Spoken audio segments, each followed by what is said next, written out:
point important. Tu as décidé de devenir, dans la transition de l'achat, tu as décidé de devenir travailleuse autonome. Les banques n'aiment pas ça, hein?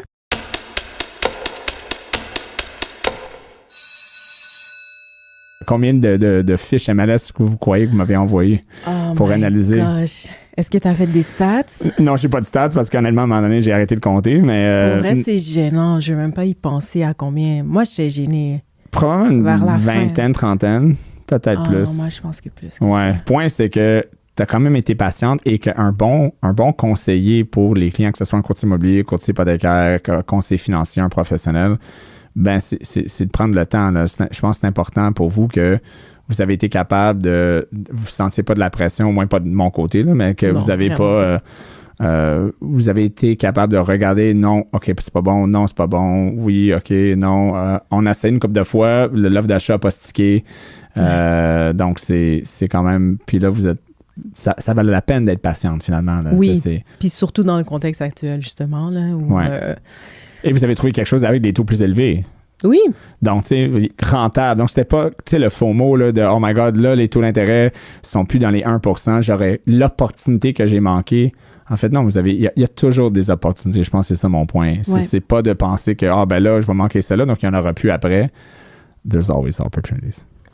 Faut juste savoir, c'est ça. Tu sais, il faut être prêt. Puis je pense que c'est ça qui était cool aussi de t'avoir de notre équipe, c'est que, tu sais, point de vue financement, on était prêt. Fait qu'on savait qu'à la minute où il y allait quelque chose qui, justement, répondait à nos critères puis faisait du sens, ben c'est pas là qu'on avait commencé à se poser plein de questions de là.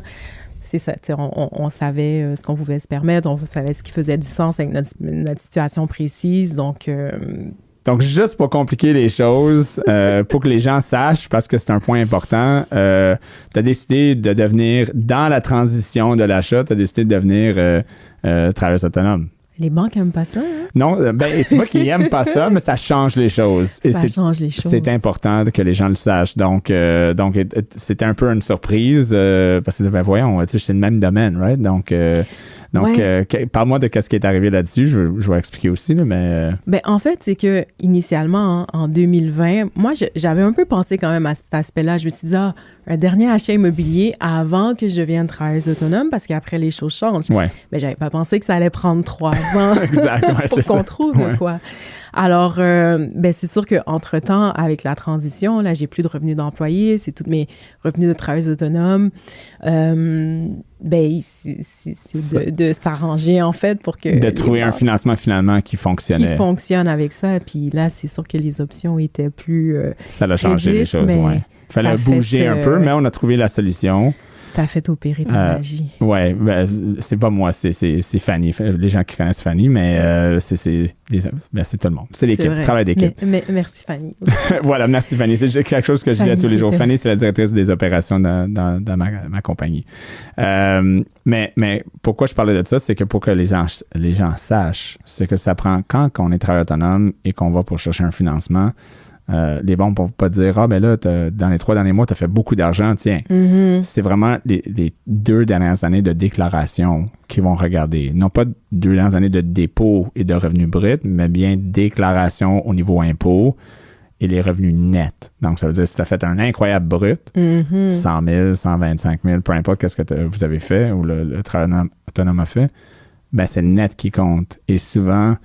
Pour ceux qui nous écoutent, c'est un bon point là, si vous êtes travailleur autonome. Parce que si votre comptable dit « Écoute, tu as commencé ta business, on va te sauver plein d'impôts, on va mettre des dépenses, on va mettre ça. » C'est correct, on sauve de l'impôt, mais sachez que il pourrait avoir un coût d'opportunité. Là, parce que si vous avez un revenu net de 15 000 à cause de toutes ces dépenses-là, ben... Là, tu peux pas dire à la banque, non, mais je fais plein d'argent. Ouais, mais il y en a plein que... Exact, ça, c'est le commentaire souvent. Mais pourquoi qu'ils ne comprennent pas? C'est pas une question de compréhension, c'est une question de normes mises en place par des régulateurs que les banques doivent suivre. Donc, finalement, si ton revenu net, c'est 15 000, ben, tu achètes avec un revenu de 15 000. De 15 000, ouais. Et entre moi et toi, un revenu de 15 000, tu n'achèterais pas un immeuble à Montréal.